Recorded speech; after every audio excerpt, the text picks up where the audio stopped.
The courtroom was quiet in the way storms are quiet before they break. Sunlight slipped through tall windows, landing in pale stripes across the wooden floor. Dust floated in the air, slow and harmless, unaware of what was about to happen. At the center of it all stood Maya Reynolds, straight-backed, calm-faced, hands folded in front of her like she'd done this 1,000 times before. A black member of parliament, sworn to speak for people who rarely got a voice in rooms like this. Across from her, Officer Daniel Crowe shifted his weight, jaw tight, eyes sharp with something restless. The judge was still flipping through papers when it happened. A sharp sound cracked the room. His hand. Her face. Gasps flew like birds startled from a wire. Maya's head snapped to the side, her cheek already blooming red. For half a second, time froze, until she moved. Before anyone could speak, before security even breathed, Maya stepped forward and struck back. One clean, decisive motion. Daniel Crowe hit the marble floor hard, the echo ringing louder than the slap ever did. And in that silence, everything changed. Before we go any further, tell me something. Where are you watching this from right now? It still amazes me how one story can reach so many lives at once. Drop your city or country below. Let's see how far this moment travels together. Maya hadn't always been this unshakable. Years earlier, she was just a girl in a small apartment with peeling paint and a mother who worked double shifts to keep the lights on. Her world smelled like laundry soap and burnt toast, sounded like buses groaning outside thin walls. Maya learned early how to stay quiet when men raised their voices, how to shrink when authority filled a room. But she also learned how to stand. Her mother, Evelyn, used to say it softly at night while braiding Maya's hair. Never let anyone decide your worth for you. Those words stayed, even when Evelyn didn't. The courtroom now was nothing like that apartment, yet the same fear tried to crawl into Maya's chest. She swallowed it down. The judge was on his feet. Officers rushed forward. Someone shouted for medical assistance. Daniel Crowe groaned, clutching his jaw, disbelief smeared across his face. Maya Reynolds, the judge said, voice shaking between anger and confusion. What on earth? She defended herself, a woman's voice cut in. It was Grace Holloway, a junior attorney sitting behind Maya. Grace's hands trembled, but her eyes didn't. You all saw it. He struck her first. The courtroom buzzed now, whispers bouncing off walls. Phones were already out. Someone had caught it on video. By the time paramedics arrived, the clip had begun its quiet journey into the world. Maya stood there, cheek burning, heart steady. She didn't cry. She didn't speak. She just looked down at the man who thought he could humiliate her without consequence. Later, in a side room that smelled of old coffee and lemon cleaner, Maya finally sat. A medic pressed ice gently against her face. You okay? He asked softly. She nodded, then paused. I will be. Outside, reporters gathered like clouds. Questions piled up before answers could breathe. Why did he hit her? Was it provoked? Is this about race? About power? But the truth was quieter and heavier. Daniel Crowe had always believed the badge made him untouchable. His story didn't start with cruelty. It started with pride. Small-town boy. First in his family to wear the uniform. Applause at graduation. A mother crying in the front row. Somewhere along the way, respect twisted into entitlement. Maya knew men like him. She'd faced them in meetings, in hallways, behind closed doors where voices dropped and smiles sharpened. Men who mistook silence for weakness. This time, silence didn't come. By evening, the video was everywhere. Headlines argued. Comment sections burned. Some called Maya violent. Others called her brave. Few asked how it felt to be struck in a place meant for justice. Maya went home alone. Her apartment was modern, neat, but that night, it felt too quiet. She touched her cheek in the mirror. The mark had darkened. Purple. Blue. She sat on the edge of her bed, heels still on, and finally let the breath out. Her phone buzzed. A message from an unknown number. I saw the video. Are you safe? Then another. You did nothing wrong. Then another. Strangers. Supporters. Survivors. And buried among them, one message that made her fingers freeze. You embarrassed a good man today. Maya stared at the screen. The old fear knocked again, louder this time. She stood, walked to the window, and looked down at the city lights flickering like nervous stars. Tomorrow there would be hearings, statements, consequences. But tonight she was just a woman who had been struck and chose not to fall. Down the street, sirens wailed, fading into distance. Maya closed her eyes, not knowing that this moment, this single strike, was about to expose truths far deeper than anyone in that courtroom was ready to face. Morning came without mercy. Maya barely slept. The city outside her window woke up like nothing had happened. Cars humming, footsteps rushing, a vendor shouting for coffee orders. But the world inside her chest felt heavier than the night before. Her phone was already vibrating when she reached for it. Calls. Messages. Missed voicemails stacked like falling dominoes. Her assistant, Ava. Party leadership. A number labeled unknown that had called 4 times before dawn. She ignored them all and went to the bathroom. Cold water against her face didn't erase the bruise. It only made the colors clearer. She stared at her reflection, at the woman the internet was already tearing apart or lifting onto a fragile pedestal. Neither version felt real. A soft knock came from the door. Maya stiffened. No one announced visits anymore. Ms. Reynolds, a voice called gently. It's Nina. From downstairs. Maya hesitated, then opened the door a crack. Nina stood there holding a paper bag, her hair still damp, her nurse's scrubs wrinkled from a long shift. Her eyes flicked briefly to Maya's cheek, then away, respectful. I made too much breakfast, Nina said, lifting the bag slightly. Thought maybe you'd want some. For a second, Maya couldn't speak. It wasn't the food. It was the fact that someone showed up without cameras. Without questions. Just warmth. Thank you, Maya finally said, her voice softer than she meant it to be. Nina smiled. You don't owe anyone strength all the time. She left before Maya could respond. Maya closed the door and leaned her forehead against it. Her hands trembled as she opened the bag. Toast. Eggs. A small note folded carefully. You reminded me why I chose this job. Maya sat at the table and let herself eat slowly, deliberately, like it mattered. If you were there in that courtroom, what would you have done? Would you have frozen, fought back, or walked away? Be honest. Comment what you think you'd do. And if you felt that quiet kindness just now, tap like. Sometimes that's the only way to say, I felt it too. By mid-morning, the city had turned loud. Maya arrived at Parliament through a side entrance, escorted by security she never asked for. The halls smelled like polish and old paper. People looked at her differently now, some with admiration, some with suspicion, most with hunger for a reaction. Grace caught up to her near the elevator. They're calling for a formal inquiry, Grace said quietly. Both sides. Maya nodded. And Officer Crow? Suspended. Pending investigation. The pause. And? Maya asked. Grace exhaled. He claims you provoked him verbally. Maya stopped walking. Of course he does, she said, not bitter, not surprised. Just tired. Inside the conference room, party leaders sat stiff-backed, hands folded, eyes sharp. Michael Harris, the senior whip, cleared his throat. This situation is delicate, he began. Maya met his gaze.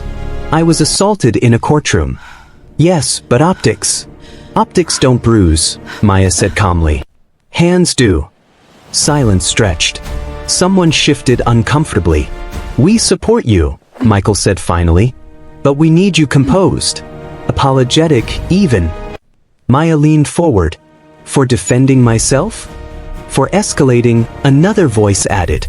Maya straightened. Her mother's voice echoed faintly in her mind. Never let anyone decide your worth for you. I won't apologize for surviving, Maya said. Not then. Not now. The meeting ended colder than it began. Outside, reporters surged. Microphones bloomed like metal flowers. Ms. Reynolds, do you regret your actions? Do you think race played a role? Should an MP ever resort to violence? Maya paused at the steps. I regret being hit, she said evenly. Everything else, I stand by." That clip spread faster than the first. Across town, Daniel Crowe sat in his apartment, ice pressed to his jaw, television blaring his name on repeat.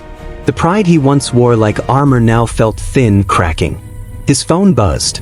His mother. He didn't answer. For the first time in years, doubt crept in. Not about the slap, that still felt justified to him, but about the world's reaction. He wasn't the hero in this story, and he didn't know how to live with that. Back at home, Maya received another message. This one from an elderly man named Thomas. "I marched once when I was young.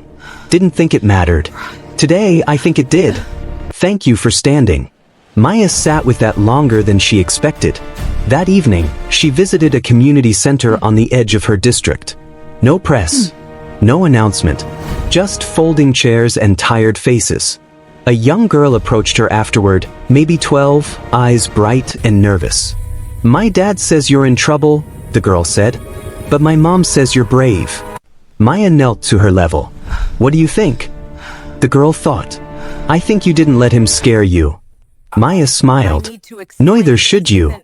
As Maya walked back into the night, streetlights flickering overhead, she didn't know that this quiet exchange, this small moment of reflection, was only the beginning.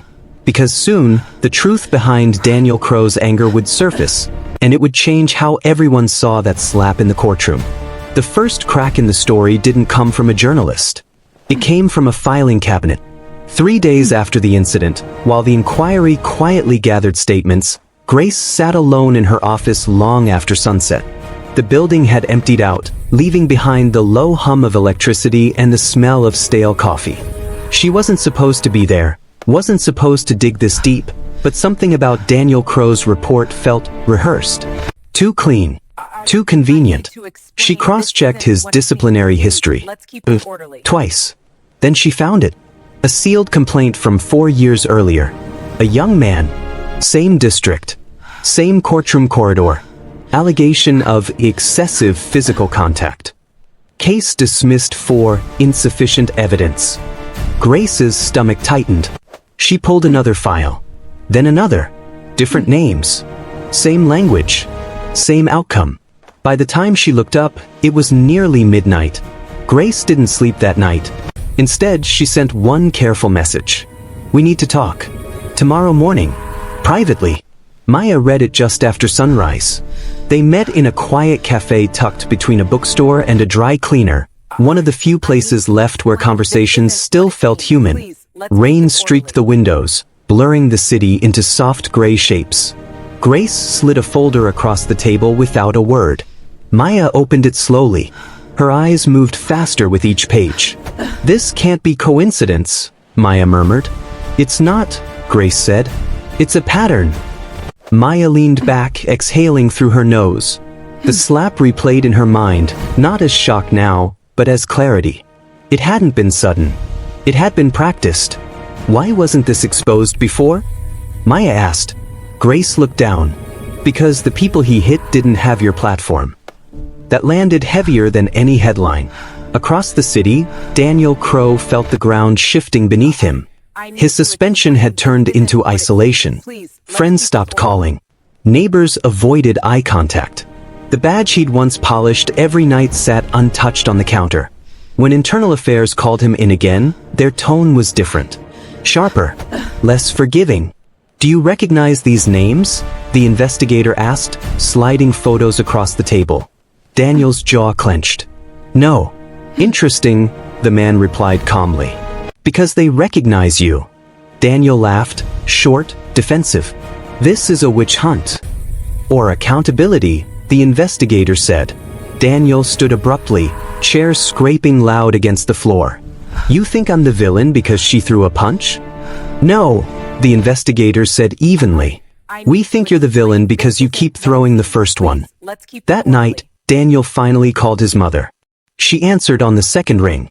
"What did you do?" she asked, not angry. "Just tired." Daniel stared at the wall. For the first time, he didn't have an answer that felt solid. Meanwhile, Maya's story deepened in ways she hadn't prepared for. Old acquaintances reached out. Former classmates. A woman she barely remembered from law school sent a message that read, "You once stayed late to help me study when everyone else left. I never forgot that." Maya reread it twice. Have you ever had someone stand beside you when the rest of the room went quiet? If you have, write "yes" below, and maybe say their name. Sometimes remembering them out loud brings something back to life. The inquiry hearing arrived under a heavy sky. Cameras lined the steps. Protesters stood on opposite sides of the street, signs shaking in the wind. Maya walked past them slowly, coat buttoned tight, expression calm. Inside, testimony unfolded like peeling paint. One witness after another. Voices trembling. Stories echoing each other in tone, if not detail. A former courthouse intern described being shoved out of the way. A community activist recalled being restrained unnecessarily. Each account chipped away at the image Daniel had clung to for years. When Maya finally spoke, the room stilled. "I didn't plan to become a symbol," she said. "I planned to do my job. I planned to speak where others were silenced. What happened to me wasn't exceptional, it was exposed." Daniel watched from the side, face pale. For the first time, he didn't see her as an enemy. He saw her as a mirror. After the hearing, Maya stepped outside alone. The rain had stopped. The air smelled clean, like something washed raw. Grace joined her on the steps. "They're reopening the old cases." Maya closed her eyes briefly. Not in triumph. In grief. How many people stayed quiet because no one listened? Maya whispered. Grace didn't answer. She didn't need to. Across town, Daniel packed a box from his apartment. The television played silently in the background, Maya's image frozen mid-sentence. He paused, watching her face. The strength. The restraint. Something in his chest cracked, not anger this time, but regret. He picked up his phone, hovering over a message he'd typed and deleted 5 times. "I never thought." He erased it again. Some apologies come too late. Some truths arrive whether you're ready or not. And as night fell over the city, both of them, on opposite sides of the same story, felt it approaching. The moment when everything would finally break open. The city didn't wait for closure. While the inquiry stretched on, life kept pressing forward, bills due, buses late, classrooms loud with restless children. And somehow, Maya found herself moving through all of it more visible than ever, yet strangely unseen. She returned to her childhood neighborhood on a quiet Saturday morning. The buildings looked smaller than she remembered. The paint was newer, the sidewalks cracked in different places, but the air still carried the same mix of fried food and damp concrete. A community cleanup was underway, volunteers in worn gloves, laughter cutting through the scrape of brooms. No cameras followed her here. She'd asked for that. An older woman squinted at her, then gasped softly. "You're Evelyn's girl." Maya smiled. "Yes, ma'am. I watched you grow up," the woman said, gripping her broom. "Your mama would be proud." That sentence, simple, unpolished, hit Maya harder than the slap ever did. She spent the morning picking up trash, scrubbing graffiti, listening. People talked more freely when they didn't think they were being recorded. Stories spilled out about unfair stops, quiet humiliations, moments swallowed because speaking felt useless. One man, Jonah, barely 20, leaned against a fence and said, "When I saw you hit back, it felt like you hit back for all of us." Maya looked at him carefully. "I didn't want violence to be the message." He nodded. But dignity was. That afternoon, Maya sat alone on the stoop of her old building, hands dirty, heart full and aching at the same time. Power felt different here. It wasn't about microphones or chambers. It was about presence. Now it's your turn for a moment. Think of one small good thing you've done recently, something quiet, something real. Share it below if you're willing. You never know who might need that reminder tonight. Across town, Daniel Crow was learning what silence sounded like when it wasn't chosen. He'd started therapy at the insistence of his union, a formality at first. The office smelled of lavender and paper. The therapist, Dr. Keller, didn't look impressed by his past accolades. "You keep saying you lost everything," she said calmly. "Tell me, what did you think you had?" Daniel frowned. "Respect. Or control?" she asked gently. The question hung there. Memories surfaced uninvited. Raised voices. His own hand moving before his thoughts caught up. Each time, justified. Each time, unexamined. I never thought of myself as cruel, Daniel said quietly. Most people don't, Dr. Keller replied. That's why it lasts. Meanwhile, pressure mounted on Maya from another direction. A late-night call from Michael Harris cracked through her exhaustion. The party's nervous, he said. They want you to consider stepping back, temporarily. Because I was assaulted? Maya asked. Because you're polarizing. Maya closed her eyes. So was every change that ever mattered. She ended the call before he could respond. The following week, Maya visited a high school at the edge of her district. The auditorium buzzed with energy and skepticism. Teenagers leaned back in their seats, arms crossed, eyes sharp. A student raised her hand. Do you regret fighting back? Maya paused. The room quieted. I regret that I was put in that position, she said. But I don't regret choosing myself. Another student spoke up. Aren't you scared now? Maya nodded. Yes. Courage isn't the absence of fear. It's deciding not to let fear choose for you. Applause rose, not thunderous, but sincere. That evening, Maya received an envelope with no return address.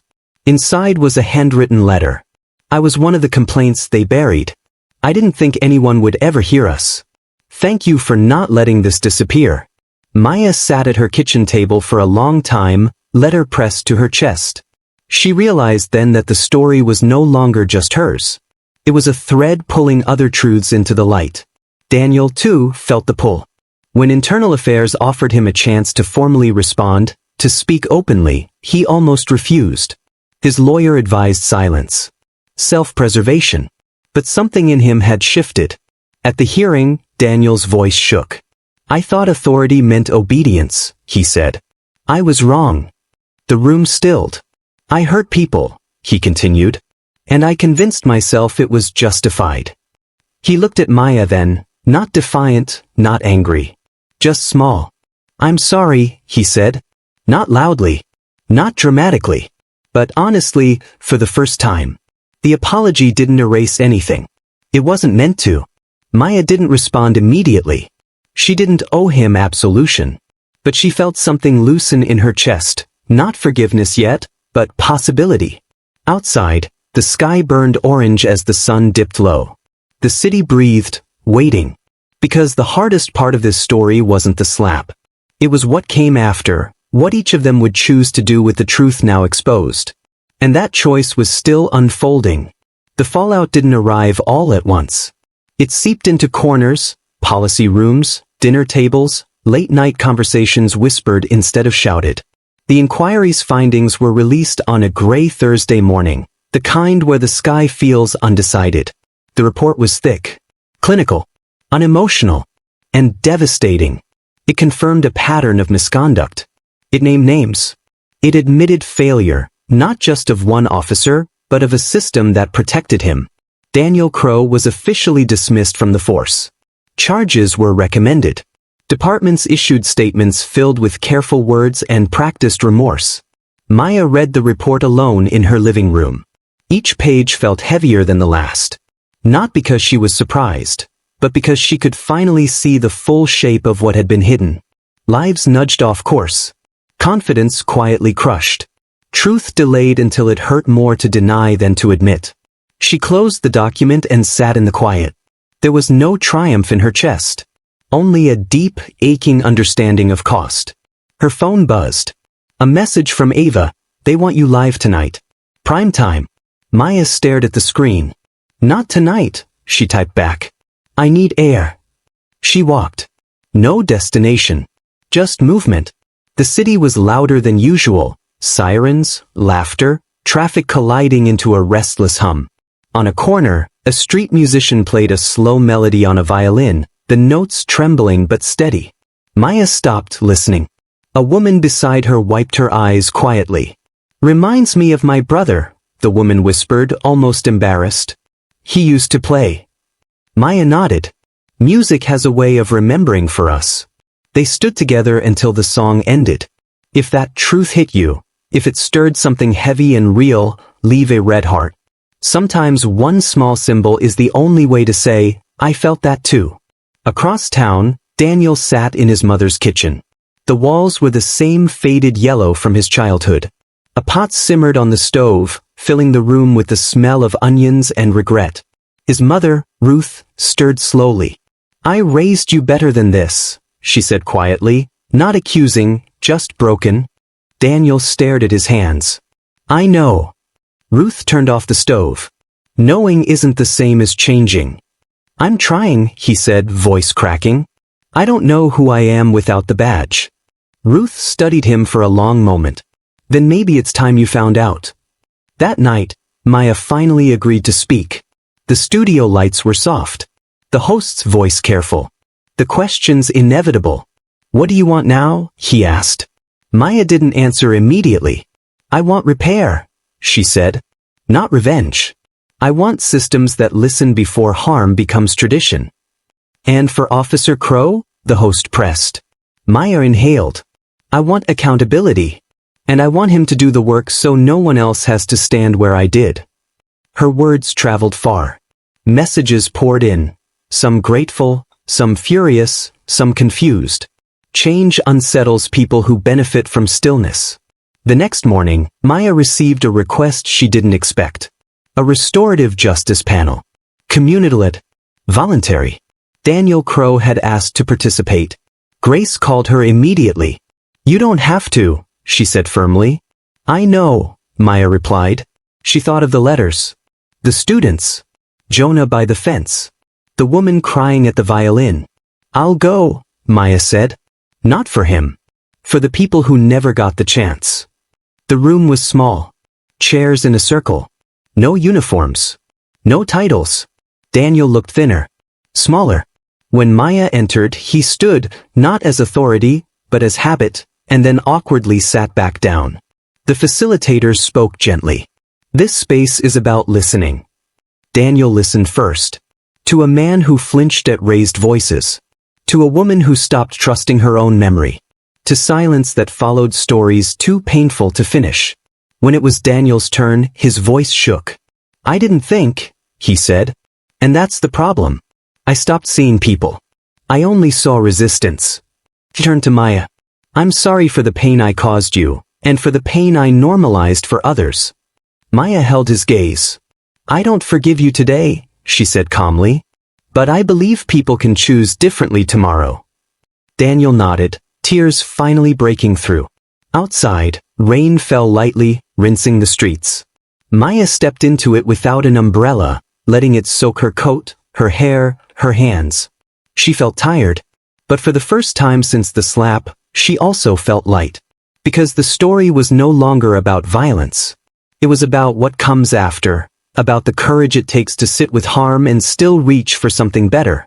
And the hardest questions still waited ahead. Not for Daniel, but for Maya herself. The invitation arrived without ceremony. A thin envelope. Official seal. Heavy implication. Maya turned it over in her hands before opening it, already sensing what it would ask of her. Inside, a single page confirmed what the whispers had been circling for weeks. She was being offered a leadership role. Not symbolic. Not ceremonial. Real power. A chance to head a national reform committee, one designed to rewrite oversight laws, restructure accountability, and set a new standard for how authority answered to the people it served. Grace read the letter twice, eyes wide. This is big, she said. This is history. Maya nodded, but her chest felt tight. Opportunity and burden rarely arrived separately. That night, she couldn't sleep. She sat on her balcony wrapped in a blanket, city lights blinking below like tired eyes refusing to close. The air was cool, sharp enough to keep her awake. She thought about Evelyn. About the girl she'd been. About the woman she'd become by surviving rooms that weren't built for her. Her phone buzzed. A message from an unknown number. I heard you might take the role. If you do, thank you. If you don't, thank you anyway. No name. No explanation. Maya stared at the words, then set the phone down. The next morning, she visited the courthouse again, not for hearings or cameras, but alone. The marble floors echoed beneath her steps. Sunlight streamed in just like it had that day, indifferent and steady. She stood where it had happened. The memory didn't sting as sharply now. It felt distant, like a scar you forget about until weather changes. A janitor paused nearby, nodding politely. "Morning." "Morning," Maya replied. "You know," he said casually, leaning on his cart, "my daughter talks about you all the time now. Says she wants to be unafraid, like you." Maya smiled softly. That's a good thing to want. As she turned to leave, she felt something settle inside her, not resolve exactly, but readiness. The night before the committee announcement, Maya received one final request. Daniel Crow wanted to speak with her. Alone. No facilitator. No audience. Grace frowned. "You don't owe him closure." "I know," Maya said. "But I might owe myself clarity." They met in a small park at dusk. Children laughed somewhere nearby. A dog barked. Ordinary sounds wrapped around an extraordinary moment. Daniel looked different again. Calmer. Less defensive. He stood when she approached, then stopped himself, hands awkward at his sides. "Thank you for coming," he said quietly. Maya nodded. "You wanted to talk?" Daniel swallowed. "I'm leaving the city. New job. Warehouse work. It's humbling." Maya waited. "I won't pretend I deserve forgiveness," he continued. "But I needed you to know, I'm trying to change. Not for redemption. Just so I don't cause more harm." Silence stretched between them. "Be honest with yourself for a moment. After everything you've seen, could you forgive? Type forgive if you think you could, or never if the wound would be too deep. There's no wrong answer here." Maya finally spoke. "Forgiveness isn't a gift I hand out," she said. "It's something I grow when I'm ready." Daniel nodded. "That's fair." She looked at him steadily. "What matters more is what you do when no one is watching." "I know," he said. "I'm learning." They parted without a handshake. Without ceremony. That night, Maya stood before the mirror again. The bruise was gone now. No trace remained on her skin. But the mark it left inside her had reshaped everything. The following day, she accepted the role. The announcement rippled outward. Hope for some, resistance for others. Letters came in by the hundreds. Stories poured out like water finally finding cracks in a dam. Maya read them all. She worked longer hours than ever before. Faced rooms colder than the courtroom had been. But she walked into them differently now, not braced for impact, but grounded. Change didn't come clean. It came messy. Slow. But it came. One evening after a long session, Maya returned home exhausted. She opened her laptop and watched a short clip someone had sent her. It was grainy. A classroom. A teacher asking students to name someone who made them believe they mattered. A young girl raised her hand. "Maya Reynolds," she said shyly, because she didn't let fear decide for her. Maya closed the laptop, tears finally slipping free. The story was nearing its end. Not because the pain was gone, but because something stronger had taken its place. And as the city settled into night, Maya understood the truth she'd been walking toward all along. The real victory wasn't knocking someone down. It was standing up, again and again, until standing became contagious. The work didn't slow down once the headlines faded. If anything, it grew heavier. Maya's days blurred into meetings stacked on meetings, policy drafts marked in red, testimonies that left her staring at walls long after rooms emptied. Progress was real, but resistance was louder. Anonymous emails arrived nightly. Some thanked her. Others warned her to stop. "You're pushing too hard. Know your place. This won't end well." She learned which ones to delete and which ones to hand over. But sometimes, late at night, the words slipped through the armor she'd built. On one such night, Maya found herself back at the community center. No agenda. No speech. Just folding chairs and familiar faces. Jonah was there again, sweeping the floor. He looked up, surprised. "You didn't bring security." "I didn't bring answers either," Maya said. "Just myself." They worked in silence for a while. "I almost quit school last week," Jonah admitted suddenly. "Felt pointless." Maya stopped sweeping. "What changed?" He shrugged.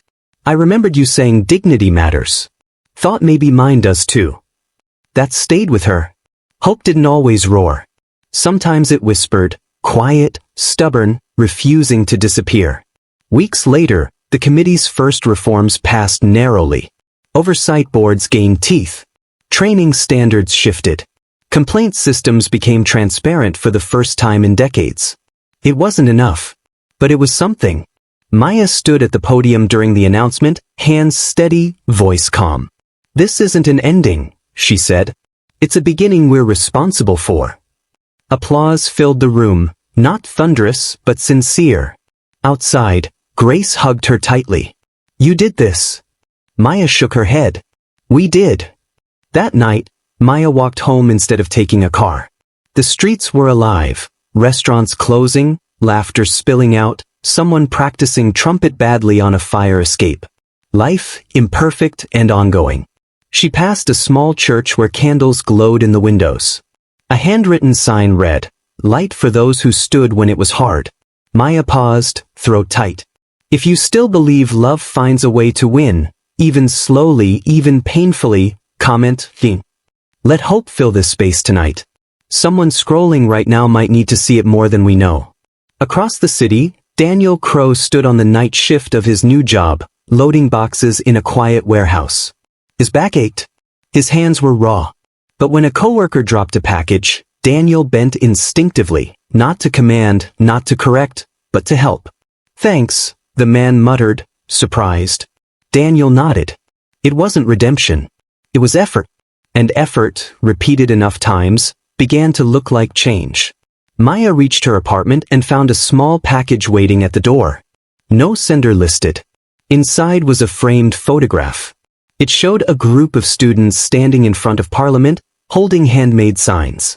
One read, "We deserve safety." Another, "We are listening." On the back, a note, "Because you stood, they stand taller." Maya sat on the floor and held the frame against her chest, breathing through the weight of it all. For the first time, the future didn't feel like a fight. It felt like a responsibility shared. And that made all the difference. The city woke slowly the morning Maya finally let herself rest.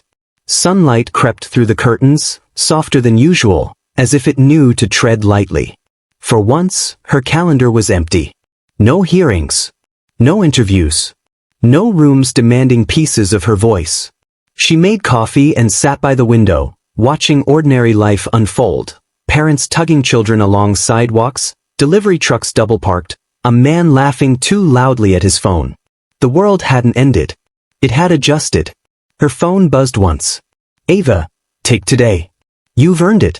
Maya smiled and set the phone face down. Later that afternoon, she returned to the courthouse one last time, not for work, not for memory, but for closure. The building felt different now. Less intimidating. Less sacred. More human. She stood again at the place where it all began. This time, she didn't see the slap. She saw the silence afterward, and how it had been broken. She saw Nina at her door with breakfast. Grace in a dark office refusing to stop digging. Jonah holding on to dignity when it would have been easier to drop it. Letters written by hands that once shook, now steady enough to tell the truth. And yes, she saw Daniel Crow, smaller than his badge ever allowed him to be, learning what accountability actually costs. Maya closed her eyes. She didn't feel anger anymore. She felt weight, but also warmth. That evening, Maya attended a small gathering at the community center. No stage. No speech planned. Just neighbors, folding chairs, and shared food. Someone played music quietly in the corner. Laughter rose and fell naturally, like breathing. An elderly woman reached for Maya's hand. "My granddaughter talks about you," she said. "She says strength doesn't always shout." Maya squeezed her hand back. She's right. As the night wound down, people began drifting home. Maya stayed behind to help clean up. She stacked chairs slowly, deliberately, grounding herself in the simplicity of it. Before she left, Jonah handed her a small card. "Read it later," he said. At home, Maya opened it. Inside, just one line. "Thank you for staying human when the world tried to harden you." Maya sat quietly for a long time after that. If this story moved you, If you felt her pain, her fear, her courage, don't scroll past quietly. Tap like, not for a video, but for a woman who carried harm and still chose dignity. One small click can be your way of saying, I saw you. I felt you. Maya stepped out onto her balcony as night settled in. The city lights shimmered below, imperfect and alive. Somewhere, someone was watching a clip of her standing firm. Somewhere else, someone was deciding not to stay silent. Somewhere, someone was choosing kindness because they'd seen it survive. The slap had lasted seconds. The impact would last years.